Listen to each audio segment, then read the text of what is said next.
Berjumpa lagi bersama saya Hilman Agus Nabi Cahya di acara Boy Belajar Online yastiradio.net. Pada pagi menjelang siang hari ini saya kedatangan Bapak Kiai Ujang Sujai MAG. Selamat pagi Bapak. Selamat pagi. Assalamualaikum warahmatullahi wabarakatuh. Waalaikumsalam warahmatullahi wabarakatuh. Gimana Bapak keadaannya sekarang? Sehat? Alhamdulillah ya. Alhamdulillah fi wal afiyah. Alhamdulillah Bapak. Untuk hari ini Bapak, ini dikarenakan sekarang hari Jumat Bapak ya. Tadi sebetulnya saya sudah menambahkan beberapa waktu untuk mungkin di hari Jumat ini ada hal-hal yang memang terjadi pada hari Jumat, termasuk katanya di hari Jumat ini terjadinya hari kiamat, betul Pak Ustaz ya? Iya. Betul Pak. Dan juga di hari Jumat ini pun tadi diciptakannya Nabi Adam alaihissalam. Iya. Betul sekali ya. Nah, tepat di hari Jumat ini pula Pak Ustadz pun, Pak Haji pun bisa datang di studio Yasti Radio ini dan akan menyampaikan beberapa hal mungkin Pak Haji ya. Iya. Beberapa hal mengenai apa Pak Haji ini untuk hal yang akan disampaikan pada pagi menjelang siang hari ini.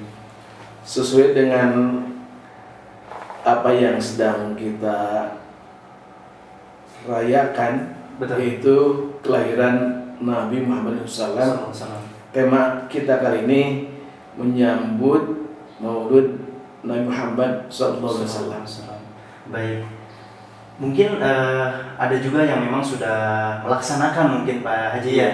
Ada juga mungkin yang memang belum. Ini tadi juga ada permintaan dari saya, mungkin ada hal-hal yang memang terjadi di kampung masing-masing. Misalkan ustadznya siapa ataupun bercerita kepada yastiradio.net hal-hal yang mungkin ustadznya mungkin ganteng ataupun kiainya di rumah ganteng atau materinya mungkin bagus untuk disampaikan di yastiradio.net ini mungkin ya. Dan langsung aja untuk Pak Haji Kiai Haji Ujang Sujai MAG untuk menyampaikan materi mengenai menyambut Maulid Nabi Muhammad SAW. Untuk pendengar yastiradio.net dimanapun kalian berada, ini ada satu materi yang mungkin dapat menambah ilmu, yang akan menambah juga wawasan kalian tentang Maulid Nabi Muhammad SAW dan menyambut kelahiran Nabi Muhammad SAW. Untuk waktu dan tempat dipersilakan kepada Pak Haji. Silakan Pak Haji. Assalamualaikum warahmatullahi wabarakatuh. Waalaikumsalam warahmatullahi wabarakatuh. Innal hamdalillah, salatan wa salaman ala Rasulillah wa ala alihi wa ashabihi wa mawalah. Asyhadu an la ilaha illallah wahdahu la syarikalah wa asyhadu anna Muhammadan abduhu wa rasuluh. Allahumma shalli wa sallim ala hadan nabiyil karim wa ala alihi wa ashabi ajmain bi rahmatika ya arhamar rahimin. Rabbi shrah li sadri wa yassir li amri wahlul 'uqdatam min lisani yafqahu qawli. Rabbana atina fid dunya hasanah wa fil akhirati hasanah wa qina adzabannar wa adkhilna jannata ma'al abrar ya azizu ya ghaffar ya rabbal alamin bi rahmatika ya arhamar rahimin. Alhamdulillah, pada pagi hari ini, hari Jumat tanggal 30 Oktober 2020 Masehi yang bertepatan dengan tanggal 13 Rabiul Awal 1442 Hijriah. Tema kali ini menyambut Maulud Nabi Muhammad sallallahu alaihi wasallam. Adalah peringatan Maulud yang dalam bahasa kita, bahasa Sunda, diistilahkan dengan Mauludan. Sebelum tanggal 1 Maulud pun sudah ada yang memperingati Maulud Nabi Muhammad SAW. tanggal satunya hari Ahad, 2 hari Ahad yang lalu. Nah, para pendengar yang setia, para siswa Yasdi, para alumni, ustadz dan ustadzah, muallim muallimah, pengasuh lembaga pendidikan dan pondok pesantren dimanapun berada, kita ingin mengungkap bahwa Allah Subhanahu wa Ta'ala mengutus seorang nabi dan rasul. Ternyata Allah mempercayakan kepada seorang ibu. Kita ambil contoh 3 peristiwa: Nabi Musa alaihissalam, Nabi Isa alaihissalam, dan Nabi kita Muhammad SAW. Kita ingin mengungkap bahwa betapa besar peran ibu dalam dakwah Islam. Yang pertama, kita lihat kisah Nabi Musa alaihissalam. Ibu Musa oleh Allah diberi ilham bahwa putra yang dikandungnya akan lahir seorang putra laki-laki yang diberi nama Musa, dan kelak akan menjadi seorang nabi dan rasul yang ditugaskan pada masa Fir'aun yang dikenal dengan betapa sombong dan congkaknya Fir'aun, sehingga pernah terlahir dan ungkapannya, Ana Rabbukumul A'la, aku adalah Tuhan kalian yang maha tinggi. Bagaimana Allah mengilhamkan pada ibu Musa ketika Musa itu lahir? Bayimu harus kamu alirkan lewat sungai, sehingga nanti apa yang menjadi tempat itu, tempat menyimpan bayi yang mengalir di atas sungai, akan berhenti di salah satu tiang kerajaan Fir'aun. Maka pada saatnya bayi Musa dialirkan di atas sungai, berhenti kotaknya di salah satu tiang kerajaan Fir'aun, ditemukan oleh salah seorang pembantunya dan merasa kaget. Betapa tidak, karena bayi yang ditemukan itu adalah sosok bayi laki-laki. Sedangkan pada saat itu Fir'aun sebagai raja mendekritkan setiap bayi yang lahir laki-laki mesti dibunuh. Apa gerangan yang mendorong dia mendekritkan seperti itu? Tiada lain apa yang diungkapkan, dibisikkan oleh para tukang sihirnya, bahwa kau Fir'aun, kerajaanmu akan runtuh dan tahta kekuasaanmu juga akan sirna dengan seorang pemuda, oleh seorang pemuda yang itu tidak ada lain orang yang pernah kamu urus di keluarga kamu. Ya, maka Fir'aun menentukan kebijakan tersebut. Ternyata berlaku beberapa tahun, habislah generasi laki-laki.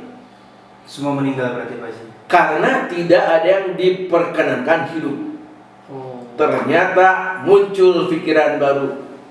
Kalau begitu tidak setiap tahun, maka selang 1 tahun.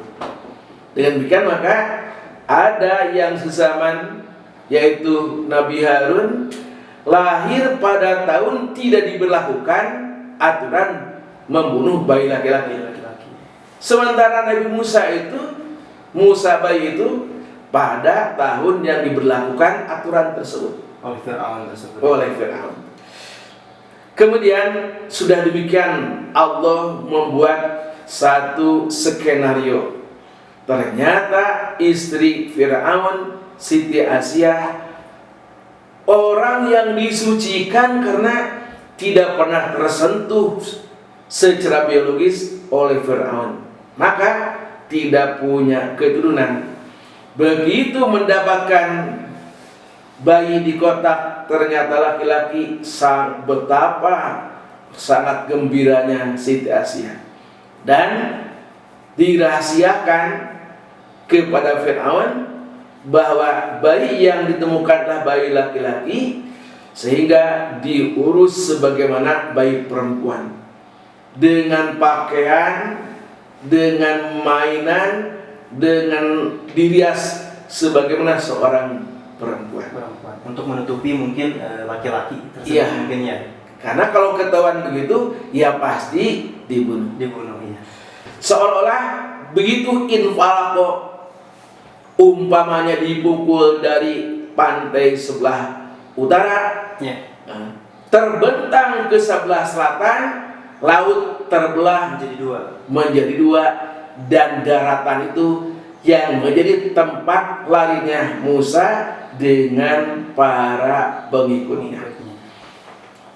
Itu, jadi lari di dasar laut. Fir'aun pun dengan tentaranya ngikuti. Ya, mungkin masih terbuka ya. Iya, karena jalan terbuka. Iya. Yang kedua, infalato tidak terbelah demikian. Tapi ketika tongkat dipukulkan dari sebelah utara umpamanya, kemudian berbekas sampai sebelah selatan, bekasnya itu menjadi air yang membeku yang menjadi es. Terbelah kiri kanannya ya, tapi oleh menjadi es gitu. air yang membatu menjadi es. Maka di atas itulah Nabi Musa lari dengan tentara, dengan pengikutnya. Begitupun Fir'aun mengikuti. Maka di ayat lain disebutkan aghraqna, kata Allah, kami tenggelamkan ya Fir'aun wa malahu, dan para pendukungnya tenggelam. Dengan demikian maka tenggelamnya itu bisa infalko karena terbelah, menyatu lagi mungkin. Menyatu lagi. Ya. Sementara Nabi Musa sudah sampai ke sebelah mungkin ya. selatan namanya. Iya. Atau infalko tadi artinya air itu membeku. Sampai di tengah-tengah, Nabi sudah sampai ke pantai sebelah sana. Fir'aun dengan tentaranya menginjak air yang tadinya keras menjadi cair lagi, tenggelamlah. Oh, ada dua berarti ya. Ada dua kemungkinannya. Oh iya. Kalau pertanyaan mana yang benar, wallahu a'lam. Allah Maha Kuasa. Iya. Nah, jadi suksesnya Nabi Musa sebagai Nabi dan Rasul itu merupakan bagian dari sunnatullah yang dititipkan kepada seorang ibu Musa. Nah, sekarang yang kedua, Isa ibni Maryam Al-Masih. Ketika Siti Maryam diilhami bahwa dia akan mengandung seorang bayi laki-laki, begitu pula ayahanda Maryam yaitu Imran, yang disebut dalam Al-Quran Ali Imran, keluarga Imran, pun diberi informasi bahwa anakmu Maryam walaupun tidak bersuami akan mengandung, hamil seorang laki-laki yang akan diberi nama Isa dan nanti menjadi Nabi dan Rasul. Nah, keluarga Imran banyak yang menjadi Nabi, di antaranya Nabi Zakaria. termasuk Nabi Isa. Iya. Nah, bagaimana Siti Maryam harus mengandung bayi tanpa suami? Iya, Ya. iya, iya. Maka Allah memberi ilham kepada Imran, titipkanlah anakmu kepada Nabi Zakaria. Itu termasuk keluarganya. Di mana diamankannya, masjid suka ada kubah di tengah-tengah yang disebut mihrab, dan itu ada kamar khusus untuk seorang nabi rasul. Bahkan di kita pun ada seorang ajengan kiai ulama, setelah sholat wiridan dengan jamaah maka suka menyepi di situ, sholat sunat, wiridan dan lain khusus untuk pribadi. Mihrab. Nah, itulah yang dikatakan mihrab. Iya. Nah, Nabi Zakaria dititipi Siti Maryam sampai kepada waktunya wajah al-mahadu, sampai datanglah hari akan melahirkan. Iya. Maka Nabi Zakaria diberi wahyu, amankan Maryam, simpan di tempat yang tidak akan diketahui orang lain, dan itu beliau akan melahirkan. Tentu belum ada seperti sekarang dokter keahli kandungan atau bidan, atau kalau di Sunda sebutnya dukun beranak atau paraji gitu ya. Tetapi para malaikat siap membantu kelahiran Isa ibni Maryam. Ya, namanya berita pun sulit dibendung ketika itu, seperti sekarang, apalagi sekarang. Iya. Dengan era teknologi dan informasi begitu cepatnya. Ketika Isa sudah digendongan ibunya Maryam, ternyata ada orang yang lewat dan tahu, oh di sini kau Maryam. Iya. Lama dicari-cari tidak ada, ternyata kamu sudah melahirkan seorang bayi. Iya. Maka pertanyaan itu dilemparkan Maryam dengan memberi nuansa menyudutkan dan memberikan kesan negatif. Ditanya siapa suami kamu, dan lain-lain. Siti Maryam tidak berbicara sedikit pun, hanya mengisyaratkan dengan jarinya kepada bayi merah Isa. Iya. Maka orang itu mau gimana ngomongnya kepada anak begitu yang masih bayi. Ya. Ternyata Isa menjawab, Inni Abdullahi ataniyal kitab. Aku adalah hamba Allah yang nanti akan dituruni Alkitab, yakni Al-Injil.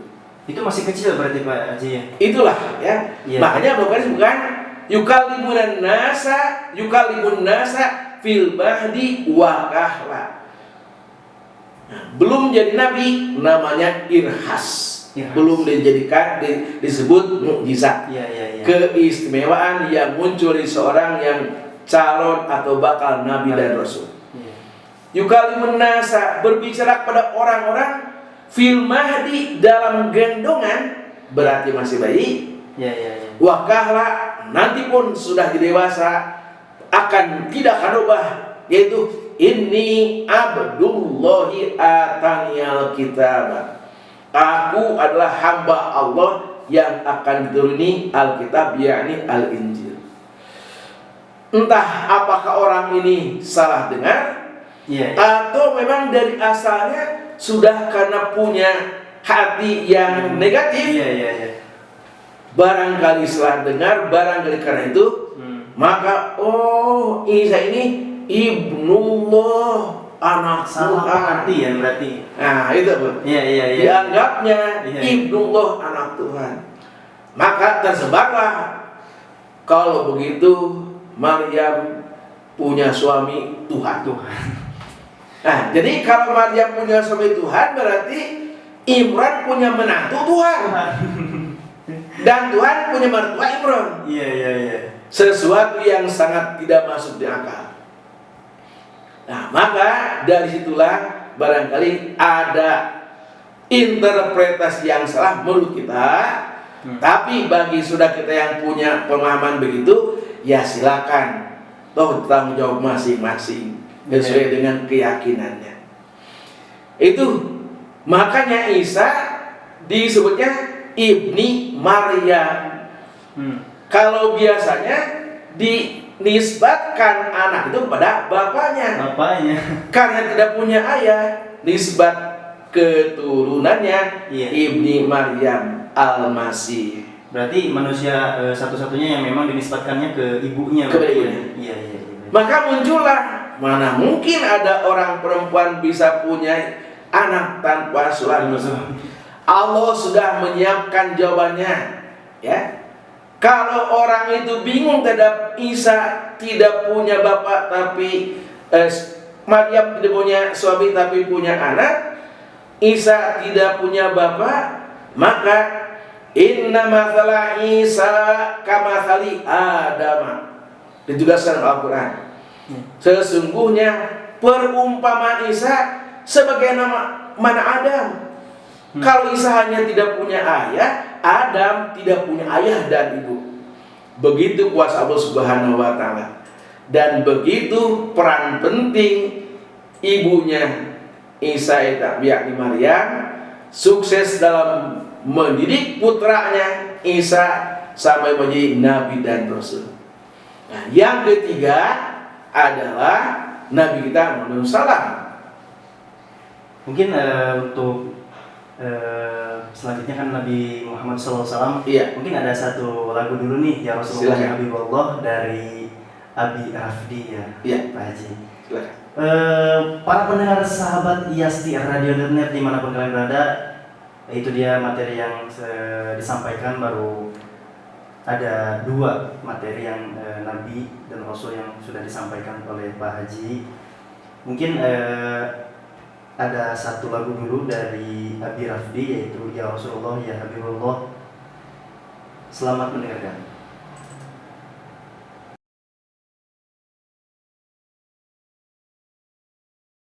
Isa ibni Maryam.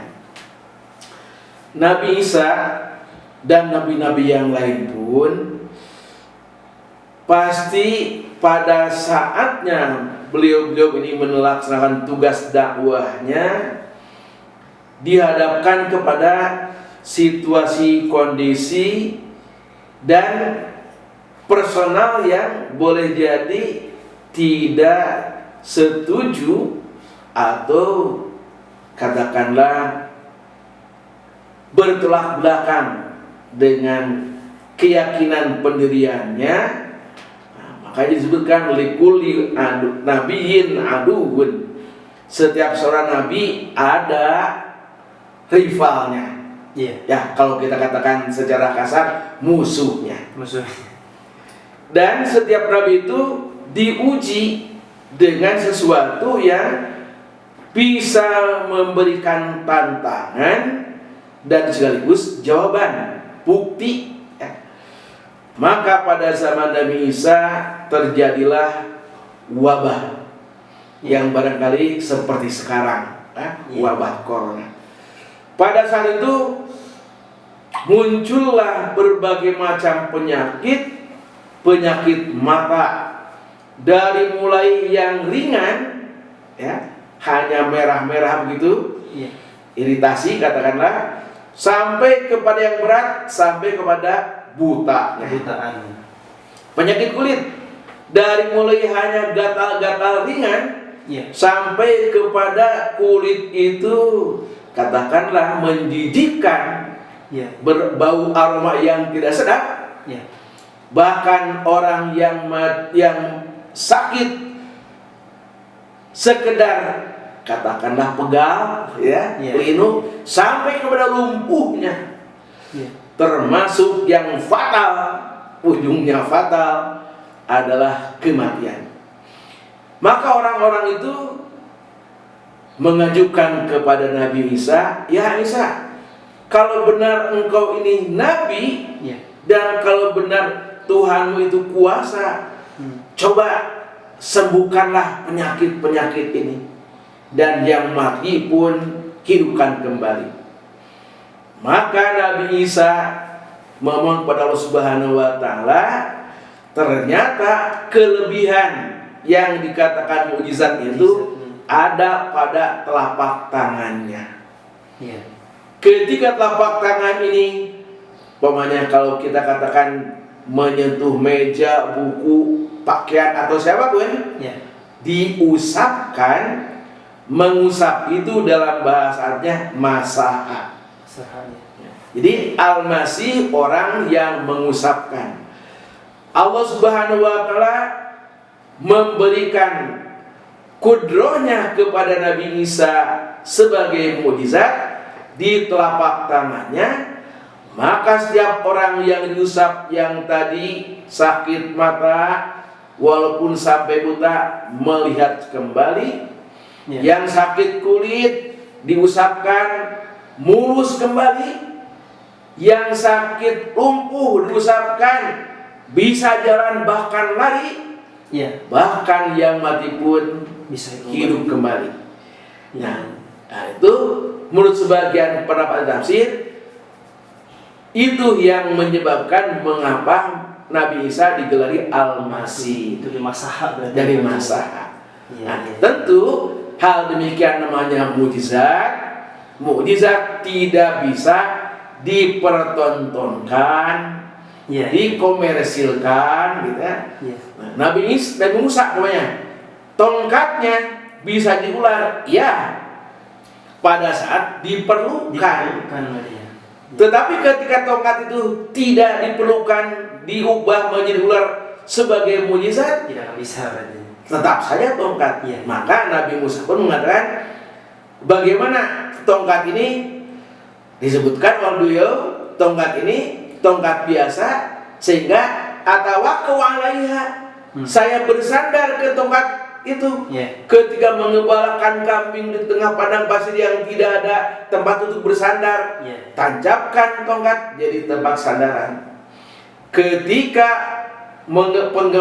gembalanya mau dikiringkan kembali pulang ke kandangnya, ya, tadi atawakau alaiha wa ahusyu biha ghanami.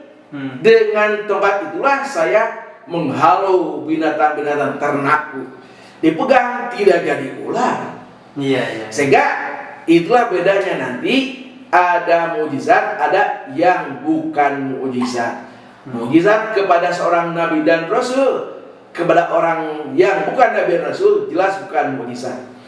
Ketika dipertontonkan, bahkan dikomersilkan, tidak pernah terjadi Nabi Musa datang ke pasar bawa tongkat dikumpulin orang. Bagaimana tuh? Dipertontonkan, nih tongkat jadi ular. Tidak pernah demikian. Nabi Isa pun ketika diperlukan, ketika itu tangannya punya kelebihan mukjizat menghadapi tantangan dan menjawab tantangan. Di waktu tertentu doang berarti saat dibutuhkan, untuk menjawab bahwa memang betul bahwa dia tuh Rasulnya Allah gitu. Baik, itu mungkin jawaban dari Pak Kiai Haji untuk Ibu Yanti Nuryanti ya, yang dari Cimahi.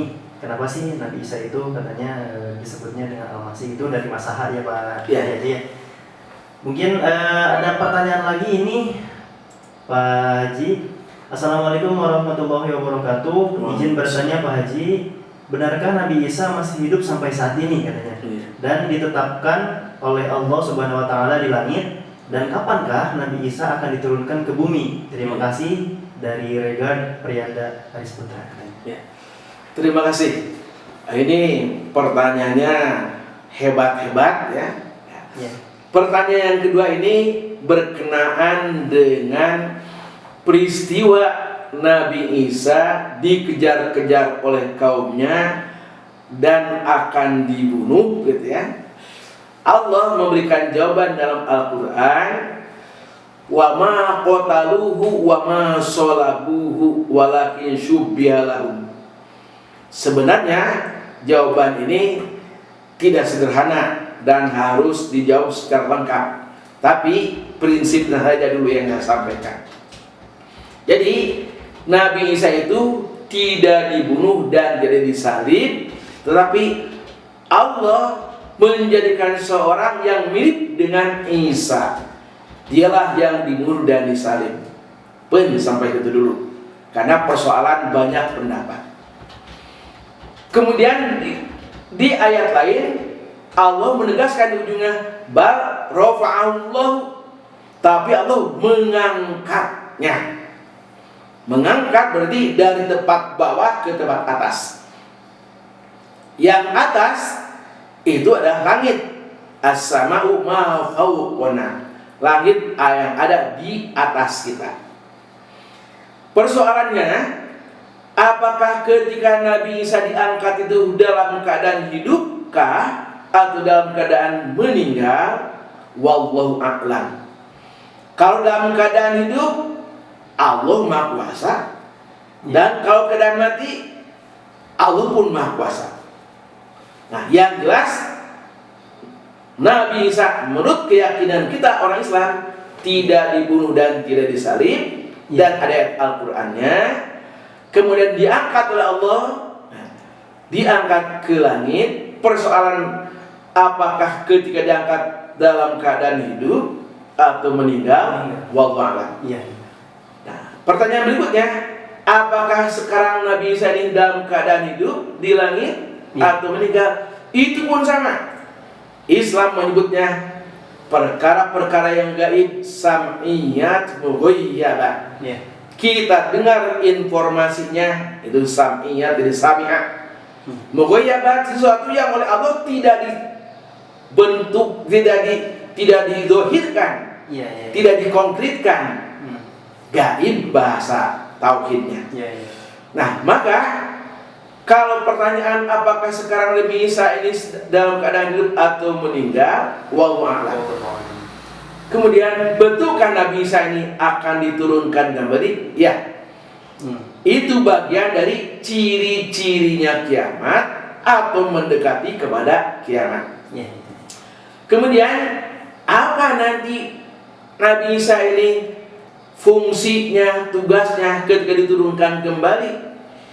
Manusia dalam keadaan kacau balau, baik dari segi keyakinannya, akidahnya, perilakunya, dan segala hal yang menyimpang menurut agama Islam.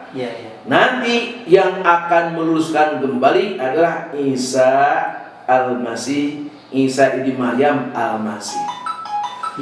Kemudian nanti ketika Nabi Isa itu bertugas meluruskan ketauhidan, maka kalau ditanyakan dalam keadaan hidup atau mati, sudah dipastikan dalam keadaan hidup pasti. Berarti nanti Nabi Isa akan diwafatkan setelah tugasnya selesai dilaksanakan, meluruskan akidah yang salah menjadi yang benar. Maka datanglah Allah dengan keputusannya mengambil roh Nabi Isa, yaitu Nabi Isa wafat, Nah, ketika situasi sudah aman, maka pada saat yang bersamaan itulah nanti akan turun Dajjal. Dajjal pun disebutkan dalam hadis dalam kitab Sahih Muslim, diberi julukan Al-Masihud Dajjal. Maka Dajjal yang digelar Al-Masih itu bukan Nabi Isa. Nah, maka muncul pertanyaan berikutnya, kenapa Dajjal digelar Al-Masih? Sama. Nah, itu persoalan lain.